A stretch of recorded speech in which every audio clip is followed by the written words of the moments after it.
लोकशाहीच्या जोरावर आपल्या मनमानीवर सरकारला दबाव आणून चुकीच्या पद्धतीने कालचा जो GR काढण्यात आलेला आहे, त्या GRची आम्ही या ठिकाणी होळी केलेली आहे. परवाच आदरणीय आमचे नेते भुजबळ साहेब यांनी मीटिंग घेतली, सर्व OBC समाजातील प्रमुख त्या ठिकाणी बोलवले.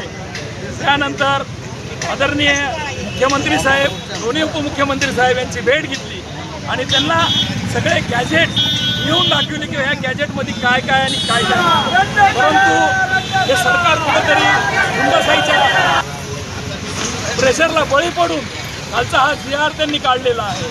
निश्चितच हैदराबाद गॅजेट हे लागू केलेलं आहे काल त्यांची मागणी मूळ होती सरसकट OBC मधून आम्हाला आरक्षण मिळालं पाहिजे.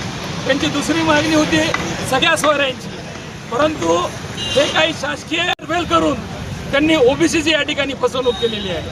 आणि जो कालचा GR काढलेला आहे तो GR तात्काळ रद्द करण्यात यावं आणि OBCवर होत असलेला अन्याय या सरकारने ऐकून घ्यावा असे या ठिकाणी आम्ही आज जिल्हाधिकारी यांना निवेदन देण्यासाठी आलेलो आहोत. जो हैदराबाद गॅजेट त्यांच्या खालच्या 4 ओळी आपण वाचा, तो मसुदा पूर्ण गोल गोल गोल गोल बनवलेला आहे. परंतु एखाद्या गावात जर एक नोंद सापडली आणि त्या नोंदीच्या आधारे जर त्यांनी सांगितलं की आम्ही याला ओळखतो आणि ह्या नातेवाईक आहे, तर संपूर्ण याला ते दिल्या जाणार आहे. आज मराठा समाजाला वेगळं आरक्षण शैक्षणिक सामाजिक दृष्ट्या नोकरीच्या दृष्टिकोनातून 10% EWS दिलेलं होतं. मराठा समाजाला आर्थिक विकास महामंडळाच्या माध्यमातून फंड दिले जात होते.